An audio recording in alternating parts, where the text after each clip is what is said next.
ونسلم على حبيبه الكريم أما بعد শুকরিয়া দর্শক শ্রোতা আসসালামু আলাইকুম ওয়া রাহমাতুল্লাহি ওয়া বারাকাতুহু। দূরে কাছে দেশে প্রবাসে যে যেখান থেকে অবস্থান করে দেখছেন সকলকে জানাই আন্তরিক প্রীতি ও শুভেচ্ছা। আশা করি সকলে ভালো আছেন, সুস্থ আছেন। আজ বরকতময় শবে বরাতের গুরুত্বপূর্ণ রজনী। এই রজনীর ফজিলত, বরকত, গুরুত্ব ও মাহাত্ম্য হয়েছে।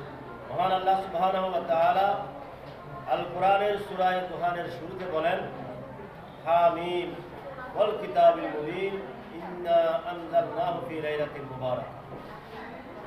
রব্বে যুল জালাল বলেন, আমি আল্লাহ তাআলার হক এবং মহব্বত আর সুস্পষ্ট কিতাবের শপথ, নিশ্চয় আমি আল্লাহ তাআলা এই কোরআন বরকতময় রজনীতে অবতীর্ণ করেছি।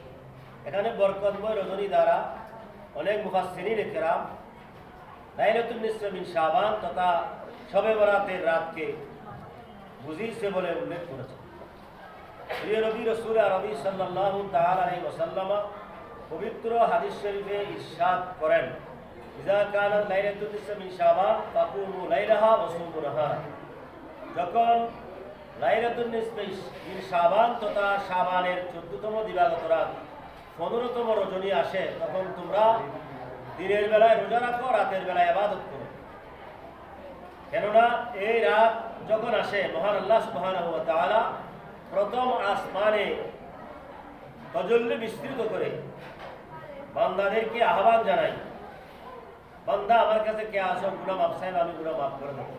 কে আসো আমার কাছে নিয়ামত চাইবে, আমি আল্লাহ নিয়ামত দেবো। কে আসো আমার কাছে রোগ থেকে মুক্তি চাইবে, আমি আল্লাহ রূপ থেকে মুক্তি দেব। এভাবে আল্লাহ রাব্বুল আলামিন বান্দাকে আহ্বান জানাতে থাকে। এতে বোঝা গেল কোরআন সুন্নাহর আলোকে এই রাত অত্যন্ত ফজিলতময়, বরকতময়। এ রাতে রয়েছে অত্যন্ত গুরুত্ব, মাহাত্ম্য ও শ্রেষ্ঠত্ব। সুতরাং আসুন আমরা এই শবে বরাতের গুরুত্বপূর্ণ রাত ইবাদত, বندگی, তাসবিহ, তাহলিল, জিকির, আজকার, তিলাওয়াতে কোরআন, দান, সাদকা, খায়রাত, নফল নামাজ আদায় এবং আমাদের মৃত মা বাবা এবং মুরব্বীদের কবর জিয়ারতের মাধ্যমে তথা সকল ভালো কাজের মাধ্যমে অতিবাহিত করি। মহান আল্লাহ সুবহানাহু ওয়া তাআলা আমাদের সকলকে তৌফিক দান করুন, আমিন। ওয়া আখিরু দাওয়ানা আলহামদুলিল্লাহি রাব্বিল আলামিন। আসসালামু আলাইকুম ওয়া রাহমাতুল্লাহি ওয়া বারাকাতুহু।